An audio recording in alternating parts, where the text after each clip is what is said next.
High বন্ধুরা, চলে এলাম রোজগারের মতো আজও একটা ভিডিও নিয়ে। আজকের চলে এসেছি, একদম তো ঠান্ডা পড়ে গেছে বন্ধুরা।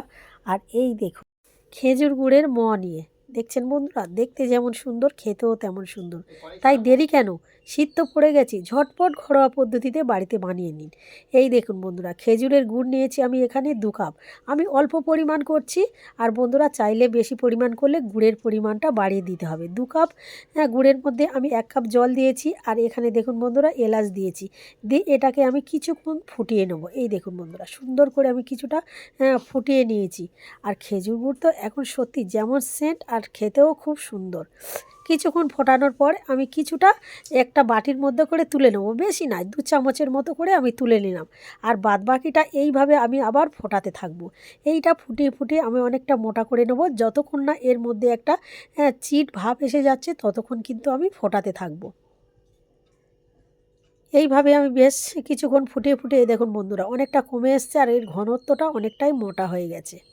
দেখছেন বন্ধুরা, প্রায় আমার হয়ে গেছে। এই দেখুন, যখন দেখবে এই রকম একটা সুতোর মতো হয়ে গেছে তখন জানবে গুড়টা আমার একদম রেডি। আর এদিকে দেখুন বন্ধুরা, আমি এখানে খই নিয়েছি, আর খইগুলোকে ওই গুড়ের মধ্যে আমি দিয়ে দিলাম। এখানে আমি অল্প পরিমাণ করছি, তাই গুড়ের পরিমাণটা অনেকটাই কম দিচ্ছি বন্ধুরা।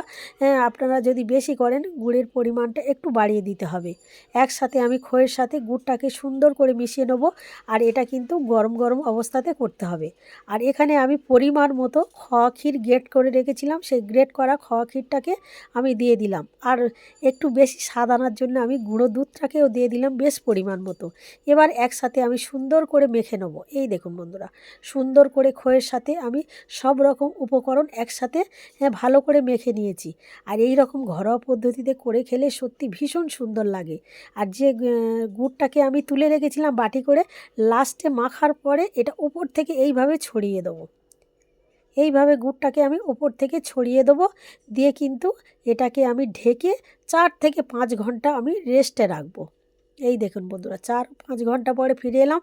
একদম আমার রেডি হয়ে গেছে। একটা থালার মধ্যে আমি নিয়েছি। আর এবার 2 হাতের তালু দিয়ে এটাকে আমি ময়ের যেমন শেপ দেয় সেই রকম চেপে চেপে একটা শেপ দিয়ে নেব। কত সুন্দর খালি হয়েছে দেখুন বন্ধুরা। এই দেখুন বন্ধুরা, একদম ঘরোয়া পদ্ধতিতে।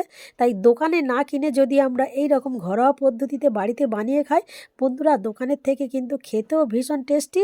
আর এর মধ্যে কোনো ভেজালও কিছু থাকে না। এই দেখুন বন্ধুরা, সবগুলো আমি তৈরি করে নিয়েছি। আর এটাকে আরও টেস্টি বানানোর জন্য এই দেখুন বন্ধুরা, এখানে আমি আরও কিছুটা খোয়া ক্ষীর গ্রেট করে রেখেছিলাম। এইটা একটা নিয়ে একদম সুন্দর করে গায়ে মাখিয়ে নেব। এইটা দিলে আরও ভীষণ ভীষণ টেস্টি হয়।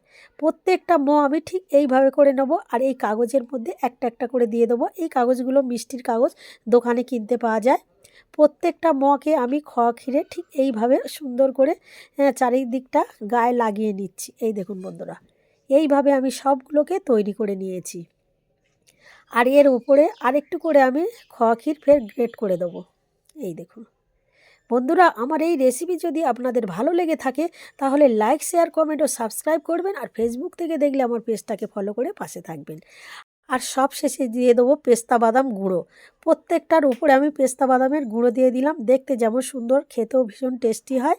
একদম রেডি হয়ে গেছে বন্ধুরা। শীত তো পড়ে গেছে, আর দেরি না করে যদি এই রকম ঘরোয়া পদ্ধতিতে দোকান থেকে না কিনে বাড়িতে বানিয়ে খান, কিন্তু খেতে ভীষণ সুন্দর লাগে। কেমন হয়েছে বন্ধুরা অবশ্যই কমেন্ট বক্সে জানাবেন।